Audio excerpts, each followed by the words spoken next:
Barangay Pinagbuhatan, ang mahusay na Mayor, Mayor Vico Soto! Magandang hapon, magandang umaga, magandang tanghali. Barangay Pinagbuhatan, kamusta po kayo? Yung mga nakaupo sa gilid, okay lang po ba kayo? Yung mga nakatayo po sa kanan, sa kaliwa, may energy pa po ba tayo? Yung mga nakaupo sa VIP seats, ayos lang po kayo? Baby, ayos ko lang. Naalala niyo po dati, hindi naman natin alam kung magkano kung ano lang matanggap natin, kung ano makita. Doon na nagtatapos ang usapan. Bawal magtanong, uy, yung pinagawa niyong building, magkano yan? Ayun, alam na alam. Hindi pa nagsisimula. Pwede nang magbigay ng feedback. Pwede nang punahin. Pero saan nagsimula? Dahil ngayon, alam nyo na kung saan dinadala ang inyong pondo. Alam nyo nga kung paano yung proseso. Kung matyaga lang po ang iba sa inyo, pwede nyong tingnan, pwede kayong sumama. Pati sa mga ibang meeting. City Council natin ngayon, pag nagde-deliberation ng budget, kahit budget ng barangay, naka-Facebook Live pa nga. Alam ko yung iba busy o may ibang inaasikaso, hindi naman lahat ng mamamayan ay may oras o may energy para talagang pag-aralan lahat. Pero kung gugustuhin, walang problema. Nakabuklat ang libro natin. Kitang-kita nyo kung saan ginagamit ang pondo ninyo. Ang laki ng natitipid natin ngayon na dating napupunta sa korupsyon at yung natitipid natin, ginagamit naman natin yan sa susunod na mga programa at proyekto natin. Yung pag-expand natin ng ating local senior pension, dati, di ba? Nagsimula tayo 2022, sa totoo, bago pa lang yung programa. Pero ngayon, ini-expand na natin siya para makasama na yung may mga maliliit na SS. Yung scholarship natin, taon-taon, tumataas ang bilang.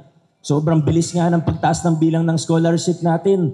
Isipin niyo po, sa loob ng 6 taon, mahigit doble yung scholar natin. Halos triple, sa totoo lang. Pag sinama natin yung ibang mga programa pa, yung Pag-asa Scholarship, pati yung sa mga TechVoc natin, tumriple yung bilang.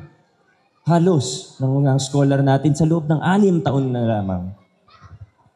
Yung tulong sa mga maliliit na nagnenegosyo, yung sari-sari store, pag maliit lang, hindi naman umaabot ng 250,000 sa isang taon yung kita. Ngayon, hindi na natin charge ng business tax, libre na po sila. Daming dumadaan na tricycle, prangkisa ng tricycle, wala na rin po silang binabayaran. Yung mga maliliit na manininda, yung mga vendor po, basta magparehistro lang sa city, walang i-charge sa kanila, sagot pati x-ray at medical nila. Para makasiguro tayo na pag kumakain tayo ng quick-quick, healthy po tayo. Yan naman po yun. Ang layo na po ng narating natin. Ang dami natin nagagawa ngayon na yung pagpapalawak ng mga lumang programa, mga bagong programa gaya ng Pag-asa Scholarship. Marami pa pong iba. Di ko na po isa-isahin. Wag na nating isa-isahin kasi baka magsasaing pa po kayo. Gaantay yung mga anak ninyo. Iigsian ko na lang po. Noong 2019, naumpisahan natin ang pagbabago. Malayo na po narating natin. Pero noong 2022, kung mapapansin po ninyo, mas gumanda pa ang takbo ng inyong pamahalaan. Dahil binigyan niyo ko ng mga kasama sa konseho na matitibay rin at naniniwala dun sa gusto nating gawin. Yung sinasabi ko po kanina. Sa congressman, sigurado naman po siguro ang bawat isa sa atin dito. Dahil nakita natin kung paano siya magtrabaho. Nagtrabaho siya na may integridad. Nagtrabaho siya ng mahusay at napakaraming magandang resulta. Tingnan nyo na lang po yung kanyang pamaypay. Pag hindi na po kayo naiinitan, basahin nyo po yung pamaypay niya. Ang ating congressman, wala na pong iba, Congressman Roman Romulo. Pero noong 2022, nagkaroon tayo ng vice mayor din na pwede nating ipagmalaki. 2 bagay lang po. Marami akong pagandang pwedeng sabihin tungkol sa kanya pero 2 na lang po. Una, napaka-professional dahil sa kanya nag-level up ang ating konseho. Sa sobrang professional, kahit maagang meeting, 7:30 AM, schedule ng meeting, 7:29, nandun na po siya. Ayan ang Vice Mayor. Hindi pala absent. Pangalawa, siya po ay tapat. Inayos niya yung sistema ng City Council para hindi lang sa executive mawala yung korupsyon, pati sa ating City Council. Mahigpit po ito, pero mahigpit sa magandang paraan. Talagang inayos niya po ang ating konseho. Vice Mayor Dodot Jaworski.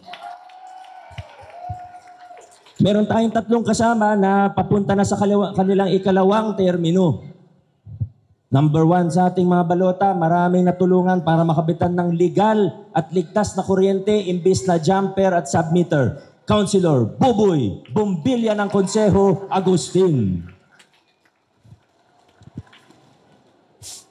Number 8 sa ating mga balota. Tinulungan niya tayo para maipatupad na natin yung solo parent allowance natin na monthly. Councilor Angelo De Leon. Yung mga nabanggit ko kanina, yung mga pagbaba ng business tax para sa mga maliliit, pati sa palengke, yung pagbuo ng local economic enterprise sa palengke para mas gumanda pa siya sa susunod na mga taon, yung para sa tricycle na tulong, marami pa pong iba. Number 14 sa ating mga balota, Maro Martire.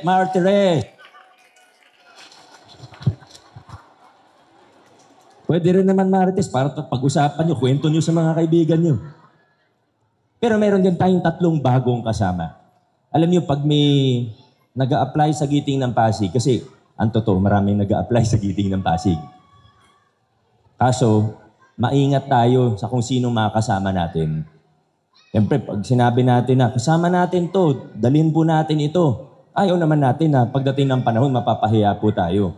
Kaya higit sa lahat, bago natin sila tanggapin sa Giting ng Pasig, sinisiguro natin na kapareho natin sila ng prinsipyo at kaisa natin sila ng direksyon. Yung mga taong ito, hindi yung mga, isipin nyo, di ba, nasa loob tayo ng sasakyan. Yung driver, padiretso ang takbo. May isang pasahero. Sa 6 na pasahero, may isa na aagawin yung manibela, gustong lumiko. Kahit isa lang sa 6 na pasahero ang gumawa nun, disgrasya po ang aabutin. Yung 3 kasama natin, ito, maayos din at talagang makakatulong po sa atin. Number 10 sa ating mga balota, dating undersecretary. Sa totoo, pang national na yung posisyon niya, pero gusto niya lang talagang tumulong sa lungsod kung saan siya nakatira. Siya po ay taga-Barangay de la Paz. Naging chairman ng National Youth Commission. Marami nang naitulong dati pa, pero tahimik lang, pero marami na itulong. May mga project din siya nun sa Pasig City. Baka hindi nyo lang po nabalitaan. Kasi National Youth Commission, mas pangkabataan yung mga project niya. Hindi ko naman po sinasabi na hindi po kayo mukhang bata. Sabi ko lang, ng National Youth Commission kasi yung proyekto niya. Wala na pong iba. Kundi ang napakabait po nating kaibigan na si Ryan Enriquez.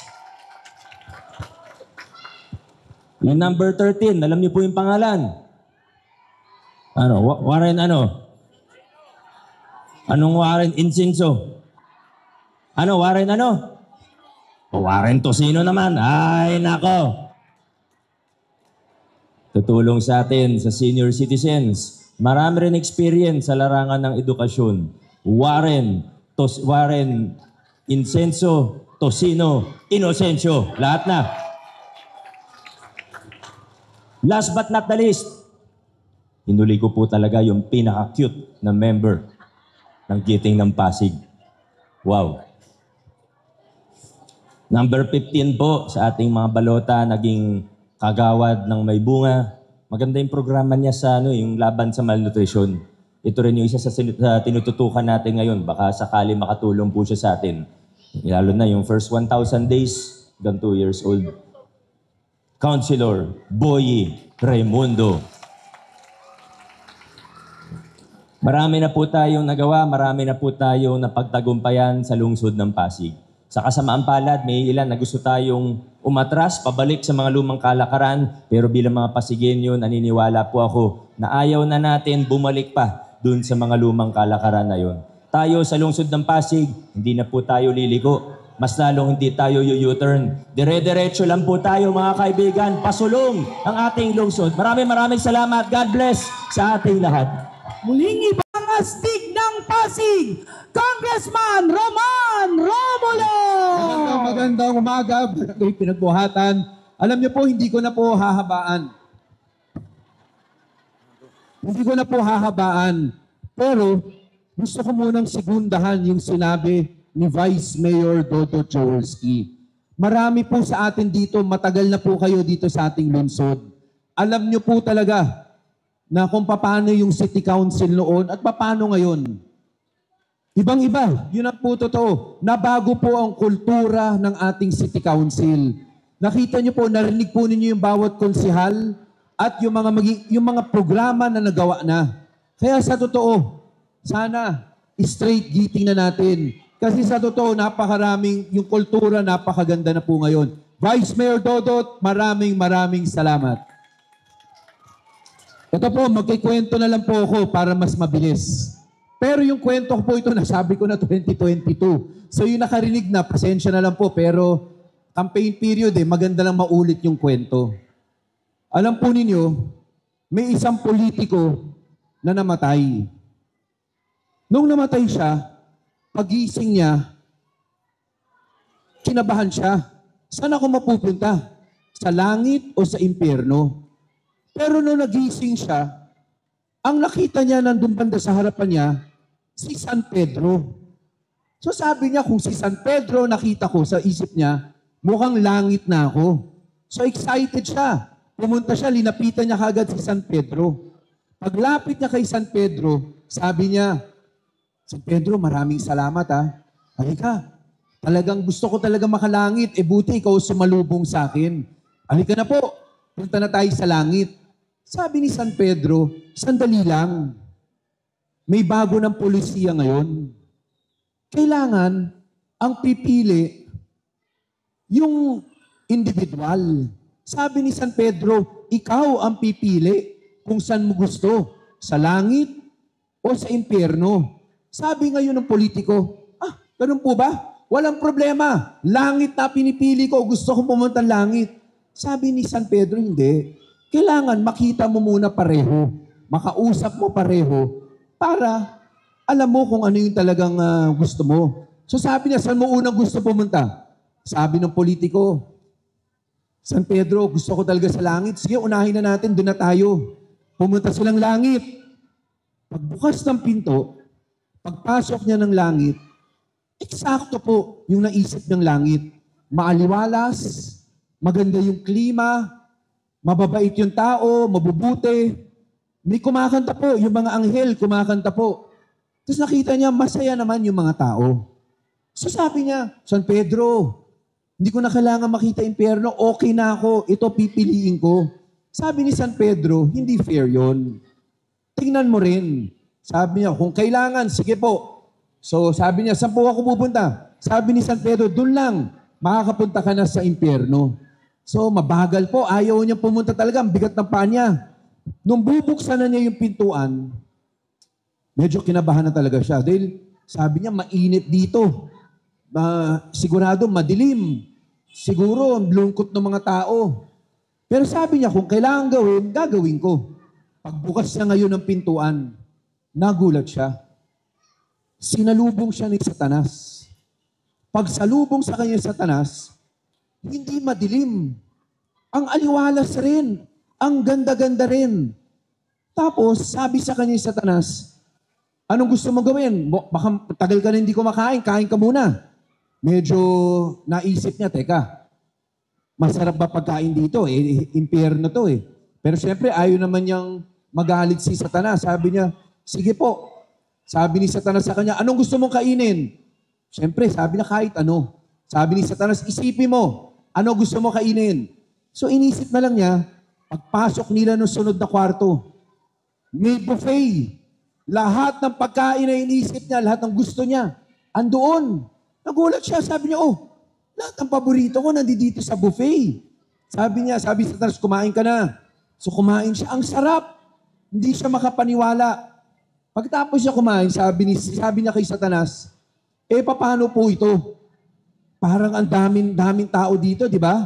Baka naman wala akong matulugan dito. Sabi sa kanya, huwag ka mag-alala, politiko. Gagawa ako ng mga housing para lahat kayo may matirhan, pati ikaw. Sabi niya ngayon, parang okay ah. Sabi ni Satanas, samahan pa kita, ikot pa tayo. Pagpunta nila sa susunod na kwarto, nakita po niya doon. Mga barkada niya, kaibigan niya, nandun lahat. Nagulat siya, sabi niya, andito kayo. Sabi ng barkada sa kanya, pare, matagal ka na namin hinihintay dito. Halika, kwentuhan tayo. So lumapit siya, kainan ulit, medyo konting inom. Tuwan-tuwa siya, napakasaya niya yung araw na yon. Talagang ang daming pagkain, ang ganda ng klima, ang babait ng lahat na nakita niya sa impyerno.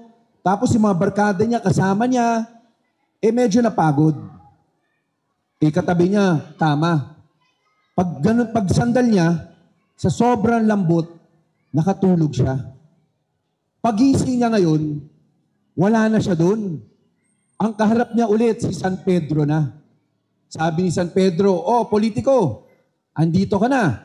Ayun na, nakita mo na ang langit, nakita mo na ang impyerno. Kailangan mo na pumili ngayon. Sabi ngayon ng politiko kay San Pedro, sa totoo, gusto ko talaga dati, langit. Pero nakita ko yung impyerno eh. Parang nandun pa lahat ng kaibigan ko. Tapos ang sarap ng pagkain, parang ang ganda-ganda. Sabi ni San Pedro, so anong pipiliin mo? Sabi ngayon ng politiko, pasensya na San Pedro, impyerno ang pipiliin ko. So sabi naman ni San Pedro, again, freedom of choice yan eh. Yan ang pinili mo. Sige, pumunta ka na sa elevator. Pwede ka na tumuloy sa impyerno. So medyo excited na siya. Kasi alam niya, nakita niya kung ano impyerno eh. Prines niya kaagad, letter I, impyerno. Pagbaba ngayon, hinihintay niya, inaabangan na niyang bumukas. Kasi kahit paano, gutom na siya eh. Dahil ang dami na naganap eh, di ba? Nakatulog pa siya, gutom. Sabi niya, uunahin ko, takbo ka agad doon sa buffet, kakainin ko yung mga hindi ko nakain kahapon na paborito ko. Pagbukas ngayon ng pinto, nagulat siya. Ang dilim. Napakainit. Tapos napakaraming tao na malulungkot. Lahat umiiyak. Lahat parang hindi gusto kung nasan sila. Tinignan niya, tama ba na presko? Sabi niya, si Satanas ba nandito? Kasi siya yung kausap ko nung nandito na sa impyerno ko kahapon. Hinanap niya si Satanas. Eto na, lumabas si Satanas. Sabi, hinahanap mo raw ako, sabi sa politiko. Sabi ng politiko, opo, hinahanap kita. Kasi ano nangyari? Kahapon, ang ganda-ganda dito, aliwalas, ang ganda ng panahon, pagkain, barkada, ang saya-saya lahat. Bakit ganito na ngayon? Sabi ni Satanas, yung ba? Yung kahapon, campaign period yun eh. Kaya lahat maganda. Ngayon hindi na campaign period. Kinikwento ko po yan kasi campaign period na yun.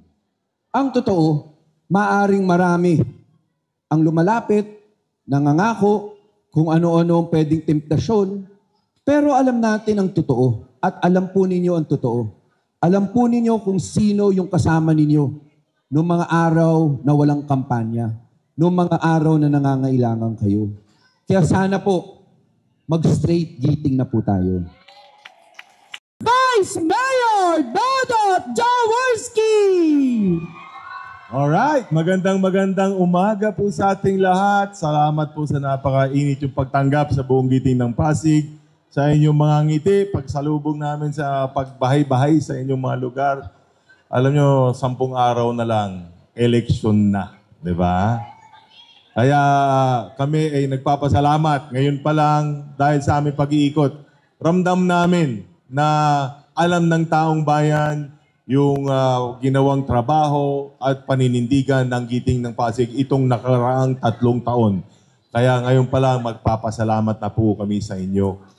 Alam nyo, bigyan ko lang po kayo ng konti pang paliwanag kung ano ba talaga ang nagagawa at nadudulot ng mabuting paggogobyerno. Kasi sabi nyo, nararamdaman nyo na yung good governance, di ba?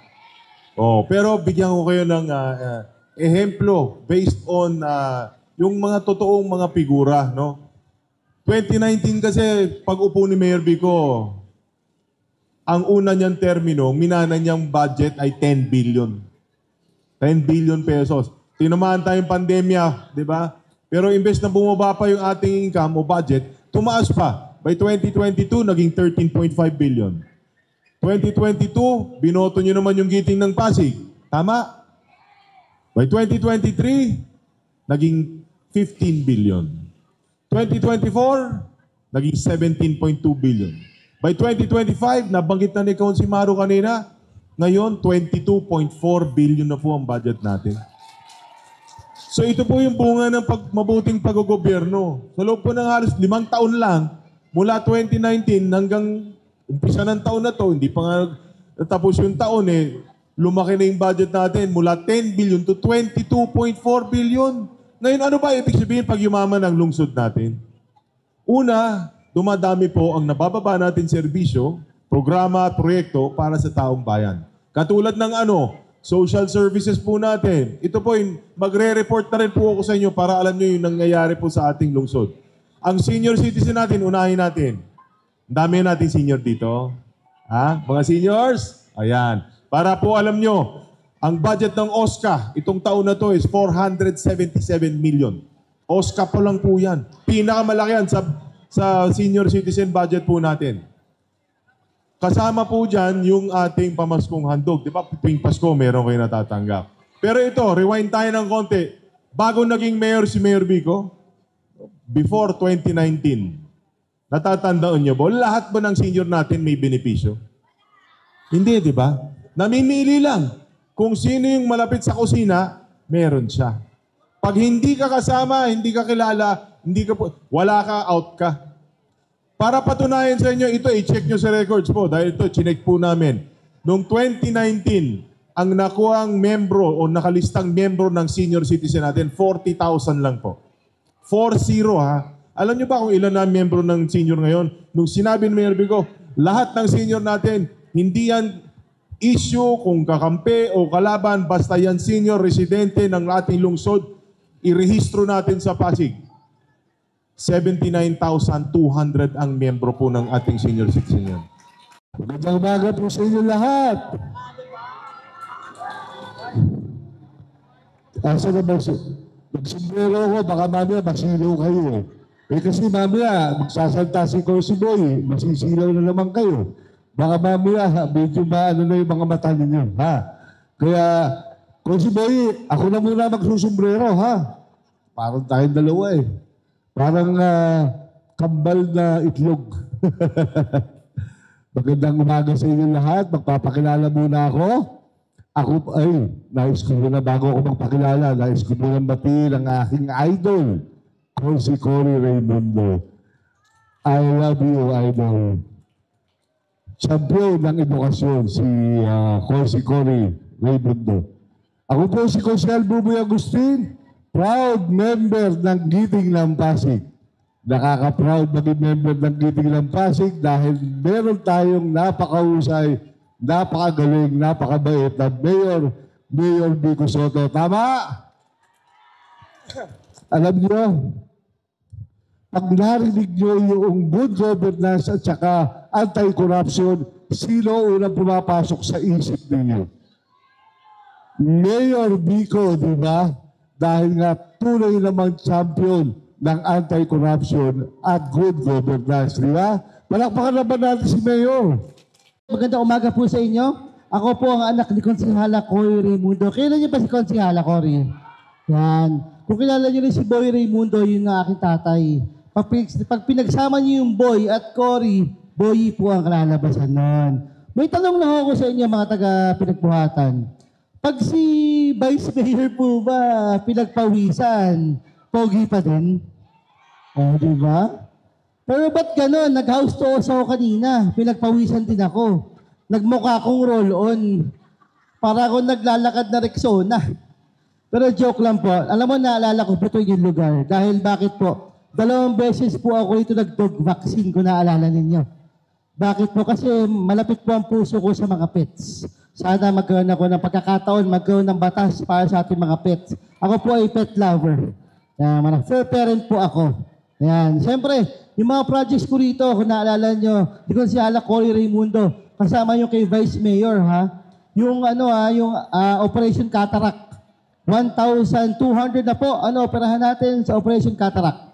Siyempre, yung barabarangay natin, nakasama ko po dyan na Philippine Statistics Office, yung ating national ID. Oh, kamusta po kayo?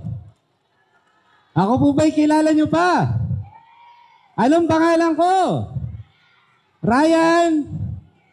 Ayun. Si Consi Warren Inocencio ba? Kilala nyo pa? Di ba?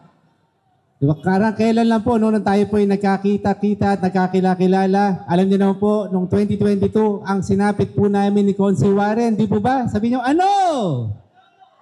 Di ba? Hindi po kami pinalad ni Consi Warren noong 2022. Alam niyo kung bakit? Kasi po, in-straight nyo ang giting ng Pasig noong 2022. Di po ba? Pwede po, pero tama po yung ginawa po ninyo noong 2022. Pwede po ba ulitin po ulit ngayon nating 2025? Straight giting ng Pasig po tayo. Promise! Ayun. Consi Warren, no problem tayo. At sa atin po dito, ako po ay magpapakilala po sa inyo muli. Ako nga pala po si Ryan Enriquez. Ako po ang dating Undersecretary ng Kabataang Pilipino. Bali, ang trabaho ko po dati, ako po ang chairman ng lahat ng SK chairman sa buong Pilipinas. Lahat po ng kabataan, edad 15 to 30, yun po yung ating pinagsisilbihan. Magandang umaga, pinagbuhatan! Ba't parang mahina? Magandang umaga, pinagbuhatan! Yan ang gusto ko. Ma'am Cory, magandang umaga po. Okay, kilala niyo pa ako? Ano pangalan ko? Nung Warren Insinso. Insinso yun yung inuusok ka pang taboy ng demonyo. Ano ulit pangalan ko? Warren Tosino naman. Kayo gusto mainit talaga kayo sa Tosino, ha? Oh. Pagka nanalo ako, babalik ako, magbingo-bingo tayo, ha? Oh. Ang premyo ko, Tosino pa rin. Para hindi nyo ako makalimutan. Dalawa lang po aking programa, edukasyon at saka senior citizen, no? Dito sa lungsod ng Pasig, sa edukasyon, ha? Magmula preschool hanggang pati college na, may ilan-ilan, no? Libre lahat. Tama hindi? O, magmula sa school uniform, ano pa ate? Sapatos, ano pa? Bag, ano pa? Payong. Ano pa? Ay, apurado talaga kayo sa allowance, no? Gustong-gusto nyo talaga yung allowance kaagad. Okay, pag dalawa anak, magkano? 3,000. Sino na naman nag-isip niyan? Mayor Bico, palakpakan natin si Mayor Bico. No. Magandang umaga po. I saw the lights on the night that I passed by your window. I saw the flickering shadows of love on her blind. And she was my woman. As she deceived me, I watched him went out of my mind. Sabay-sabay po tayo! Hila-hila. One more time. Why? Hila-hila. I could see that girl was no good for me, but I was lost like a snake that no man could free. Maraming salamat at Barangay Pinagbuhatan. Magandang umaga po sa ating lahat. At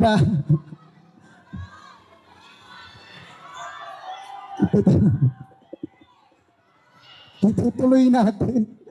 Talaga. Stood there laughing. Isa pa. I felt a knife in my hand and she laughed no more. Ako tayo ulit. My. Hila-hila. Sa baba mo.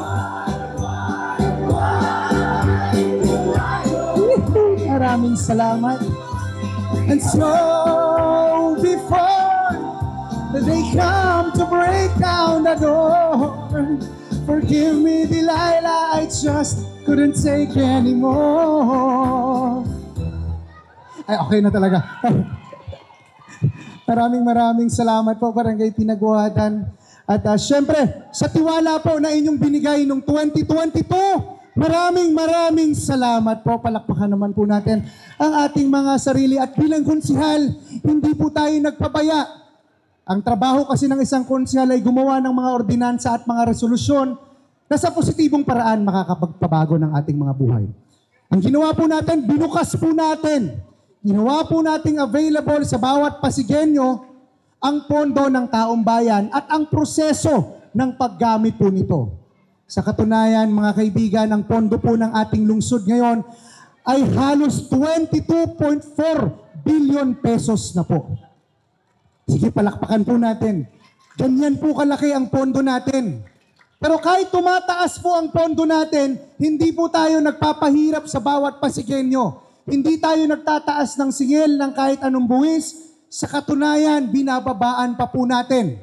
Meron na po tayong ordinansa na kung saan ang mga sari-sari store na kumikita lamang ng halos 250,000 pababa. Dati may binabayaran na halos 12,000 o 12,000. Pero ngayon, pag nagrehistro po, wala na pong business tax. Libre na po yan para magrehistro sa ating lungsod. Paano po nangyayari yan? Siyempre, tinapos po natin ang korupsyon. Tinapos po natin ang lagayan sa gobyerno para ang bawat Pasigueño ay kumpiyansa na nagbabayad ng buong buo ng kanilang buwis sa atin pong lungsod. Nako! Grabe naman kayo talaga magmahal. Napakasarap dahil talaga napakainit ng pagtanggap nyo sa amin dito sa Giting ng Pasig. May sumisimple. Magandang umaga po sa ating lahat at maraming salamat po sa napakainit ninyong pagtanggap sa aming buong Giting ng Pasig. At magpapasalamat na rin po ako ulit dahil po noong 2022, ako po ay pinanalo nyo bilang konsehal. Maraming salamat po. At syempre, malapit na ho ang eleksyon, kaya hihiling ho sana ako. Kung pwede ba ako mag-round 2 bilang konsehal ninyo? Yan. At alam ko rin, marami dito sa pinagbuhatan ng nanonood ng Pulang Araw. Tinatawag akong Carmela Borromeo. Pero alam ko, mas marami akong kabatchmate dito. Mga batang 90s, taas ang kamay. Oh. Mas kilala ako bilang Peachy. At syempre, pinapanood ako sa TGIS sa Thank God It's Sabado. Pero alam niyo po, nung ako po ay pinanalo niyo bilang konsehal, ibang TGIS po yung pinakilala ko sa inyo. TGIS, tapat, gawa, ina, serbisyo. Tapat sa Diyos, tapat sa tao, tapat sa trabaho. At syempre, ang gawa, hindi puro salita. Alam ko po, nararamdaman niyo po na nagtatrabaho po lahat ng mga konsehal ninyo. Tama po ba? Nararamdaman niyo rin at alam ko rin na sinusundan niyo kami sa mga Facebook pages namin. Kaya alam niyo na meron at marami na kaming nagawa. Tama po ba? At syempre, ang ina ay mag-aalaga sa mga bata dahil ang pinagbuhatan ay pabrika ng mga bata. Totoo yan.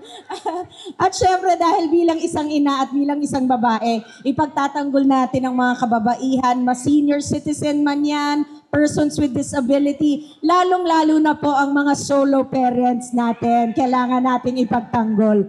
At syempre, ang S ay serbisyo. Serbisyong hindi ho mapapagod at laging nakangiti habang nagseserbisyo dahil tunay naman, mga kapwa Pasigueño, napakasarap ninyong pagsilbihan. Kaya maraming salamat po.